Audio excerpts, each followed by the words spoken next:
لیکن کچھ لوگوں کا یہ سوال ہوتا ہے یہ شرک ہوتا ہے، جلوس محمدی منانا شرک ہے، ناجائز ہے۔ میں بتا دوں آپ کو، بالکل وضاحت کے ساتھ بتا رہا ہوں، جلوس محمدی منانا یہ شرک نہیں ہے، بلکہ شرک سے بچاتا ہے۔ کیوں معلوم ہے آپ کو؟ اس لیے اس کا دو بڑا فائدہ ہے جلوس محمدی منانے کا۔ ایک شرک سے آپ بچیں گے، شرک سے بچیں گے، دوسرا ایک اعلان ہوگا کہ یہ جس کا اعلان ہو رہا ہے، جس کا جلوس نکلا ہے، وہ اللہ کے محبوب ہے، یعنی اللہ کے بعد بندوں میں اگر کوئی سب سے اعلیٰ ابالا ہے وہ ہمارے آقا دو جہاں صلی اللہ علیہ وسلم ہے۔ اور وہ شرک سے بچنا کس طرح ہے؟ یہ وہ شرک سے بچنا ہوگا کہ ہم جلوس جو نکالے کن کے اور کس لیے، یہ حضور کا جلوس ہے، حضور کے نام کا جلوس ہے، اور حضور کی ولادت کا، حضور کی دنیا میں تشریف آوری کا جلوس۔ دیکھیے قرآن فرماتا ہے قل هو اللہ احد اللہ الصمد لم یلد ولم یولد ولم یکن له کفوا احد۔ اللہ کی ذات بابرکت ذات ہے، اور اللہ کا نہ کوئی باپ ہے، نہ اللہ کسی کا بیٹا، اللہ اس چیز سے پاک ہے۔ اور ہم نکلے ہیں ولادت کے چرچے میں، یعنی اس شخص کا جلوس ہے جس کی ولادت ہوئی ہے، جس کا جنم ہوا ہے۔ اور پہلے ہی قرآن بتا دیا ہے کہ اللہ کا جنم نہیں ہے، تو یہ جنم دن منانا ہوا۔ جب جنم دن منا رہے ہیں تو یہ خدا نہیں ہے، یہ خدا کا بندہ ہے۔ جب کنفرم ہو گیا خدا کا بندہ ہے تو شرک کا کوئی شائبہ نہیں بچتا یہاں پہ، بلکہ شرک سے آپ بچ گئے جلوس محمدی نکال کر۔ اور یہ بھی اعلان کر دیے کہ کسی کا جلوس ہم یوں نہیں نکالتے ہیں، جس کا نکالے ہیں وہ سب سے، ساری دنیا میں، ساری مخلوقات میں سب سے بڑھ کر، جن کی عظمت، جن کی شان اور جن کے صدقے میں اللہ ذرہ ذرہ کو بنایا ہے، ان کا جلوس ہم نکالے ہیں۔ یہ اللہ کے محبوب ہے، سب سے پیارے ہیں، سب سے اعلیٰ ہیں، اور ہم ان کے غلام ہیں۔ اس کا ثبوت دینے کے لیے میرے پیاروں، یہاں پر ایک اور اعتراض غیروں کی طرف سے آتا ہے، چونکہ جو حضور کی محبت جس کے دل میں مکمل نہ ہو وہ حضور کی ذات پر اعتراض کرتا ہی رہے گا۔ اور اہل سنت الجماعت کے پاس ہر اعتراض کا جواب بھی ہے، اور ہم دلائل کے ساتھ حضور صلی اللہ علیہ وسلم کی محبت میں ہر عمل کرتے ہیں، محبت میں ہر عمل کرتے ہیں، لیکن دلائل کے ساتھ کرتے ہیں۔ کچھ لوگ کہتے ہیں کہ 12 ربیع الاول شریف کو حضور کی ولادت ہوئی، اور اسی تاریخ میں حضور کا وصال ہوا، تشریف لے گیا حضور دنیا سے، تو آپ کو تو چاہیے کہ غم منائیں۔ وہ دن تو غم کا دن ہے، حضور دنیا سے گئے اور آپ خوشی منا رہے، حضور کے جانے پر خوشی منا رہے۔ یہ ایک اعتراض دشمنوں کی طرف سے، دشمن رسول کی طرف سے، اور جو گستاخ رسول ہیں ان لوگوں کی طرف سے ایک سوال، ایک اعتراض آتا ہے، لیکن اسے خبر نہیں ہے عشق کی منزل کیا ہے، محبت کیا چیز ہوتی ہے، اس کے کچھ مراتب ہوتے ہیں، اس کو کچھ خبر نہیں ہے۔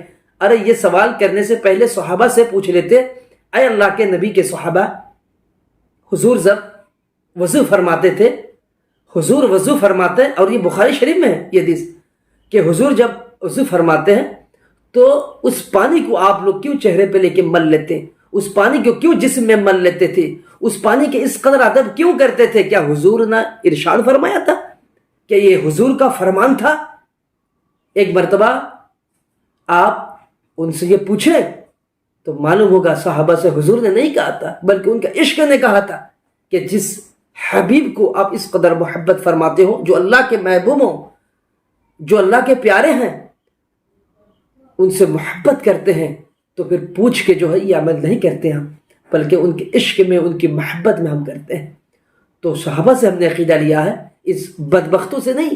ہم کو اسلام ملا ہے صحابہ کرام سے، تابعین سے، تابع تابعین سے، اولیاء کرام کے ذریعے سے ملا ہے۔ آئیے میں آج آپ کو اس کا جواب بھی دے رہا ہوں کہ 12 ربیع الاول شریف کو حضور کا وصال ہوا ہے تو خوشی کیوں مناتے ہیں؟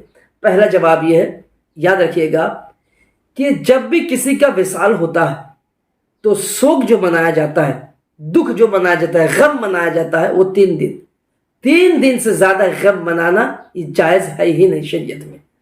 اور یہاں تو 1400 سال گزر گئے، ابھی بھی آپ کو غم دکھ رہا، غمی دکھ رہا ہے آپ کو؟ حضور کی محبت اور ولادت نہیں دکھ رہا ہے آپ کو؟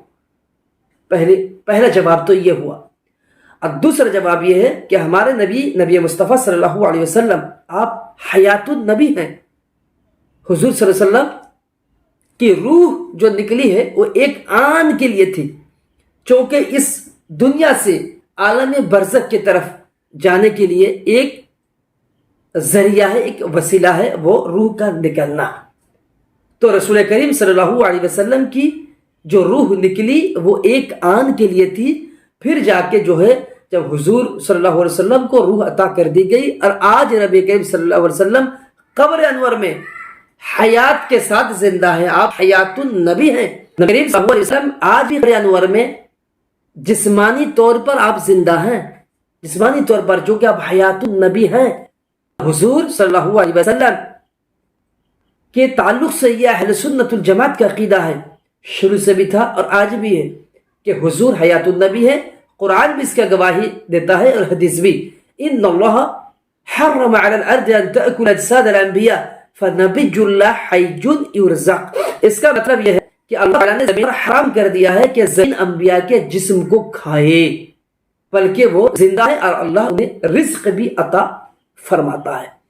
تو حدیث سے بھی معلوم ہوا کہ رسول اور ہر انبیاء زندہ ہے، اور ہمارے آقا دو جہاں صلی اللہ علیہ وسلم حیات النبی ہیں، وہ زندہ ہے۔ اب آپ کو میں ایک تحقیقی جواب دے رہا ہوں، تحقیقی جواب، کہ 12 ربیع الاول شریف رسول کی وصال کی تاریخ حقیقت میں نہیں ہے۔ سب سے پہلے آپ ایک بات کو سمجھیں کہ حضور صلی اللہ علیہ وسلم کی وصال کے سلسلے میں اعتراض ہے، یعنی ایسا نہیں ہے کہ 12 ربیع الاول شریف کو حضور کا وصال ہوا ہے، یہ تمام متفق ہیں، تمام محققین محدثین کے اتفاق ہے، ایسا نہیں ہے، بلکہ اختلاف ہے۔ حضور کے وفات کے سلسلے میں، وصال کے سلسلے میں بڑا اختلاف ہے۔ چند دلائل میں دے رہا ہوں کہ کتابوں میں 3 طرح کی روایتیں آئی ہیں۔ ایک ربیع الاول والی روایت، یعنی ربیع الاول شریف کی 1 تاریخ کو حضور کا وصال ہوا ہے، جو دلائل النبوہ میں موجود ہے، سیر و اعلام النبلاء میں موجود ہے، اور اس کے علاوہ السیرۃ النبویہ لابن کثیر، اس میں بھی 4 جلد صفحہ نمبر 504 پر یہ بات بالکل موجود ہے۔ میں آپ کو بتا رہا ہوں کہ نبی کریم صلی اللہ تعالی علیہ وسلم کا وصال بروز پیر مانے سوموار، بروز پیر 1 ربیع الاول کو ہوا، اور ٹھیک اسی دن 10 سال قبل آپ مدینہ شریف تشریف لائے تھے۔ یہ 1 ربیع الاول والی روایت ہوئی، ٹھیک ہے۔ یہاں پہ بڑی لمبی چوڑی گفتگو ہے، میں بالکل شارٹ میں آپ کو بتا رہا ہوں۔ اور دوسری کچھ روایتیں ہیں جو 2 ربیع الاول والی روایت ہے، کہ رسول کریم صلی اللہ تعالی علیہ وسلم بروز پیر 2 ربیع الاول شریف کو انتقال فرمائے، یعنی آپ کا وصال شریف ہوا۔ یہ الدلائل النبوہ میں ہی موجود ہے، اور الطبقات الکبریٰ میں، یہ 2 کتاب میں یہ موجود ہے، اور سیر و اعلام النبلاء میں بھی یہی بات موجود ہے۔ یعنی سیر و اعلام النبلاء میں 1 ربیع الاول کا بھی قول ہے، 2 ربیع الاول کا بھی قول موجود ہے۔ دلائل النبوہ میں بھی وہی بات ذکر ہے۔ اور ایک روایت ہے 2 ربیع الاول والی، وہ یہ ہے کہ ابو مخنف سے روایت ہے، یہ حدثنا 2 ربیع الاول والی، اور ایک روایت جو ابو مخنف لوط ابن یحییٰ کہتے ہیں، کیا کہتے ہیں کہ حضور صلی اللہ علیہ وسلم کا وصال 2 ربیع الاول بروز پیر دوپہر کے وقت ہوا۔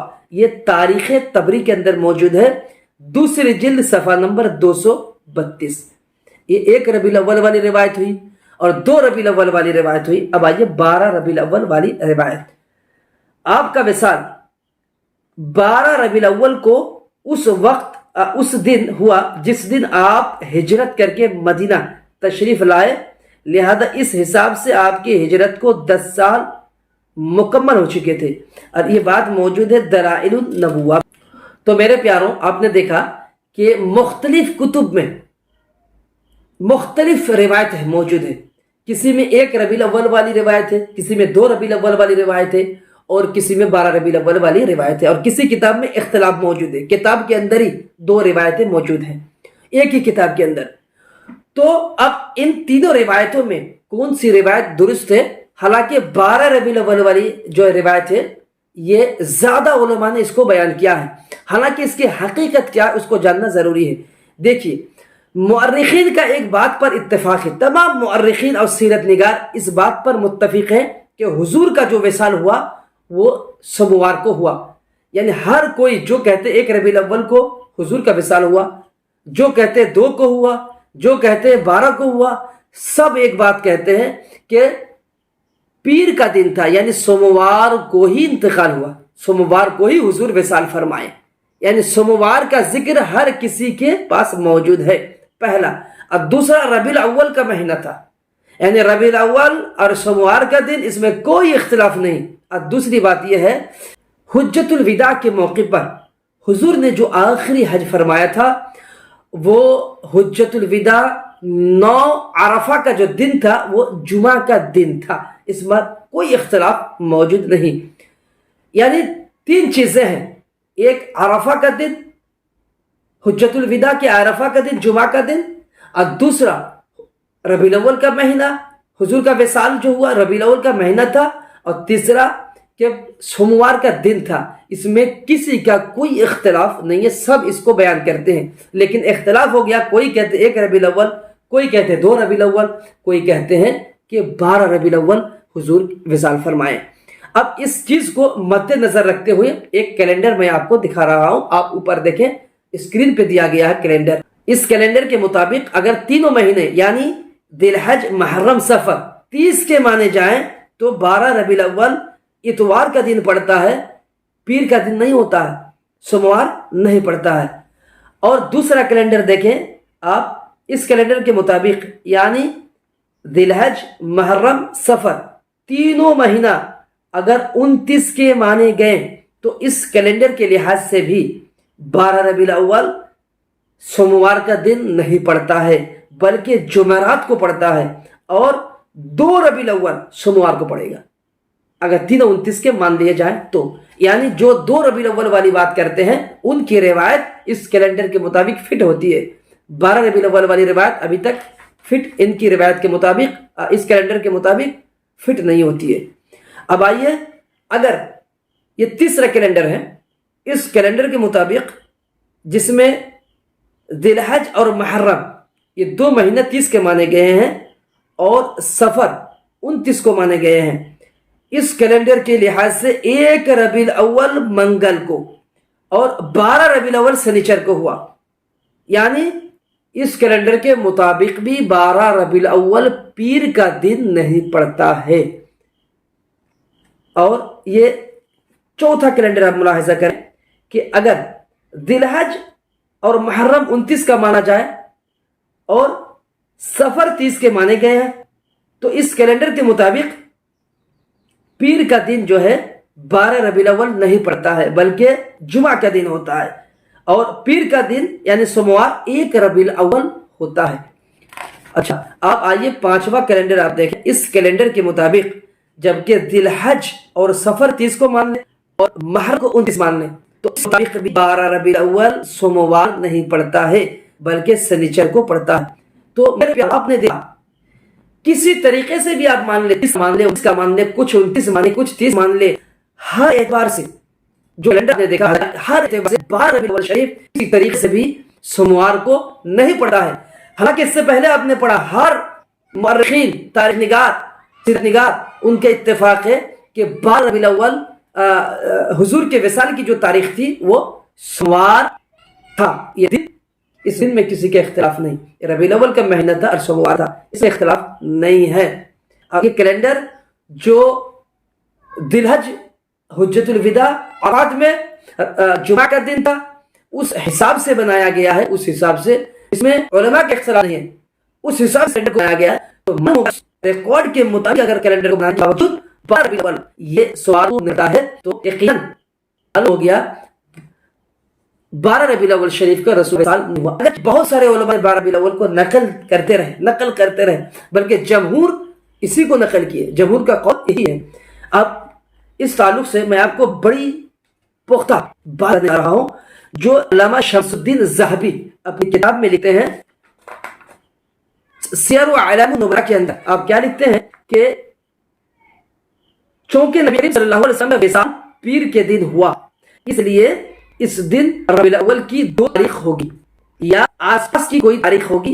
12 ربیع الاول شریف ہونے کی تو کوئی صورت ہی نہیں ہے، کیونکہ اس وقت پر جمعہ کے موقع پر عرفہ کا دن یعنی 9 جمعہ کا دن تھا۔ دیکھیے بات ہوئی ہے اپنی کتاب کی سیر و اعلام النبلاء کے اندر کہ سوموار کو اگر جس پر علماء کا اتفاق ہے اس حساب سے اگر کیلنڈر میں دیکھا جائے تو 12 ربیع الاول سوموار کو نہیں پڑتا ہے، اس لیے 2 ربیع الاول کے قول یہ زیادہ مضبوط ہے کہ اس تاریخ کو حضور کا وصال ہوا، 12 کو نہیں۔ میں آپ کو بہت سارے علماء نے کیا، میں بالکل شارٹ میں اور اس کو خلاصہ بیان کر رہا ہوں آپ کے سامنے۔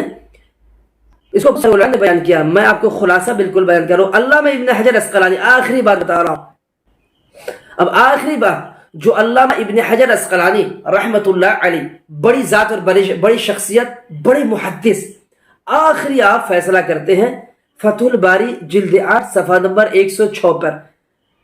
آپ فرماتے ہیں کہ بھروسے کے قابل تو وہی بات ہے جو ابو مخنف نے کہا ہے، یعنی نبی کریم صلی اللہ علیہ وسلم کے وصال 2 ربیع الاول کو ہوا ہے، یہی بھروسے کے قابل ہے، یہ زیادہ مضبوط روایت ہے۔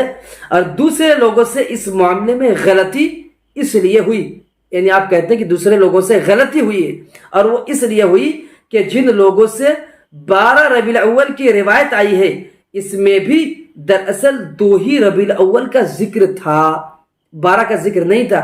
جو 12 کا ذکر کیا اصل میں 2 ہی ربیع الاول کا ذکر تھا، کسی سے نقل کرنے میں غلطی ہو گئی، اور ثانی ربیع الاول یعنی 2 ربیع الاول کے بجائے ثانی 10 ربیع الاول ہو گیا، یعنی کسی سے لکھنے میں غلطی ہوگی، ثانی ربیع الاول کی جگہ میں 2 ربیع الاول کی جگہ میں ثانی 10 کا لفظ زیادہ ہو گیا، یعنی 12 ہو گیا، یعنی 1 زیادہ ہو گیا اس میں لکھنے میں، تو کیا ہو گیا 2 کی جگہ میں 12 ہو گیا۔ دوسرے لوگ جو ہے ان کو نقل کرتے رہے، اسی طریقے سے ایک جمہور بن گیا، یعنی سب 12 کا قول نقل کرتے رہے، لیکن اس کی حقیقت یہی ہے کہ 2 ربیع الاول شریف کو ہی رسول کا وصال ہوا ہے۔ یا تو اختلاف کے طور پر اگر مان بھی لیا جائے تو 1 ربیع الاول کو بھی ممکن ہے، میں بھی پاسبل ہے، کیوں؟ اس لیے سوموار کا دن 1 ربیع الاول کو بھی پڑ سکتا ہے اس کیلنڈر کے مطابق جو ہم نے آپ کو پہلے دکھایا ہے، لیکن 12 ربیع الاول شریف سوموار کو پڑتا ہی نہیں ہے، اس لیے یہ بالکل درایت کے خلاف ہے، اور 12 ربیع الاول کا جو قول ہے یہ بالکل کمزور ہے۔ تو کل ملا کر ایک قول اور بھی یہاں پہ موجود ہے جو علامہ ابن حجر عسقلانی نے بیان کیا کہ قاضی بدر الدین ابن جماعہ نے اس کو 13 ربیع الاول کا بھی قول اس میں فرمایا ہے، ایک قول موجود ہے، لیکن یاد رکھیے گا 12 ربیع الاول کو جنہوں نے کہا کہ 12 ربیع الاول کے حضور کا وصال، یہ قول بہت ہی کمزور ہے۔ حقیقت میں حضور صلی اللہ علیہ وسلم کے وصال کیا ہے، وہ 2 ربیع الاول یا 1 ربیع الاول آپ مانیں تو یہ بالکل بھروسے کے قابل ہے، اور یقین اسی پر ہے۔ تو میرے پیاروں دیکھیے، حضور کے وصال کے سلسلے میں اتنا اختلاف ہونے کے باوجود، اس قدر اختلاف ہے، اس کے باوجود جو حضور صلی اللہ علیہ وسلم کی ذات سے جلتے ہوں، جو حضور کے میلاد سے جلتے ہوں، وہ اعتراض کر دیتے ہیں، اتنا اختلاف ہونے کے باوجود بھی اعتراض کرتے ہیں کہ حضور کے وصال کی تاریخ اس میں عید نہیں منانی چاہیے۔ حالانکہ آپ دیکھیں کس قدر اختلافات اس میں موجود ہیں۔ حضور کے ولادت سلسلے میں کہ 12 ربیع کو حضور کی ولادت ہوئی ہے، آپ تشریف لائے ہیں، اس کو دیکھتے ہوئے حضور کی ولادت کا چرچا ذکر وہ نہیں کرتے، حالانکہ یاد رکھیے گا یہ امت شروع سے لے کر آج تک حضور کی ولادت کا ذکر کیے ہیں اور کرتے آئے ہیں، اس پر ہزاروں دلیلیں موجود ہیں، میرے بے شمار موجود ہیں، لیکن وقت کو مد نظر رکھتے ہوئے ویڈیو بھی ہو گئی۔ آپ ایک بات خبر امید پر کہ اللہ تعالیٰ میں اہل سنت الجماعت پر قائم فرمائے، اور ہم جو بھی عمل کرتے ہیں یہ دلائل کی روشنی میں ہمارے بزرگوں سے جو ہمیں ملا ہے ہم بھی پر عمل کرتے ہیں۔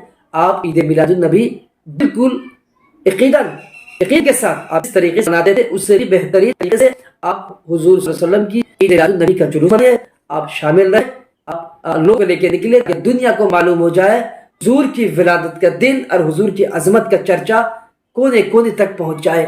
امید کرتا ہوں آپ کو ہر باتیں میں نے بتائی آپ کی دل ہوگی، اللہ تعالیٰ ہمیں سمجھنے کی توفیق عطا فرمائے۔